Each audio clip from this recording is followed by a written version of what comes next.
Сәлем баршаңызға. Бүгін өте дәмді және де иісі мұрынды жаратын апельсинді маффиндер дайындайтын боламыз. Міндетті түрде дайындап көріңіздер, балаларыңыз өте жақсы бағалайтыны сөзсіз. Каналыма жазылуды ұмытпаңыз, алда көптеген жақсы рецепттер болады. Алдымен апельсинді жақсылап жуып аламыз. Сосын сыртындағы цедрасын осындай үкіш арқылы қырып алып аламыз. Апельсиннің цедрасы ерекше дәм береді және де хош иіс береді.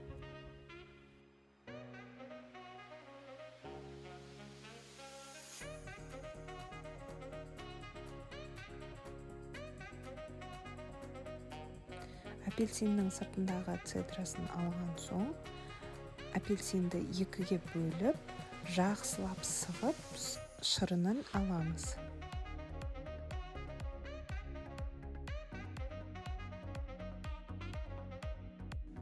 Жұмсақ үй температурасында еріп тұрған сары майға қантты қосып, ағарғанша миксердің көмегімен араластырамыз.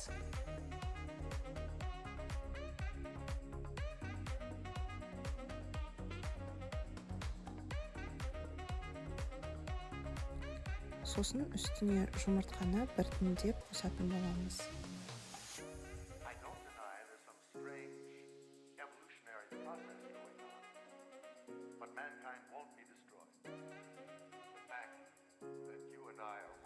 Жұмыртқаларды қосып жақсылап араластырып алған соң, үстіне апельсин цедрасы мен шырынын құйып, тағы да араластырамыз.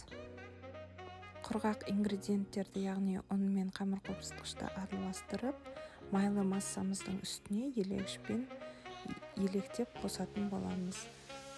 Сосын миксердің көмегімен емес, кондитерлік лопатаның көмегімен жақсылап қолымызбен араластырамыз. Қағаз капсулалар төселген формамызға 3-тен 2 бөлігін толтырып салып шығамыз.